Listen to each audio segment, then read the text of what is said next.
ہر فرض نماز کے بعد کی دعا۔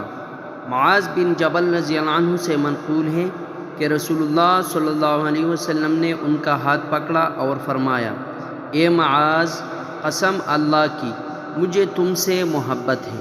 پھر فرمایا، اے معاذ، میں تمہیں وصیت کرتا ہوں کہ کسی نماز کے بعد یہ دعا ہرگز ترک نہ کرنا۔ وہ دعا کون سی ہے؟ وہ دعا یہ ہے، اللہم انی علی ذکرک و شکرک و حسن عبادتک۔ میں پھر سے دہراتا ہوں، اللہم انی علی ذکرک و شکرک و حسن عبادتک۔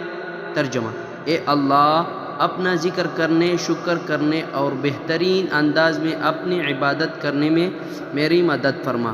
اگر ویڈیو اچھی لگے تو آگے شیئر کریں، اگر چینل پر نئے ہیں تو چینل کو لازم سبسکرائب کریں۔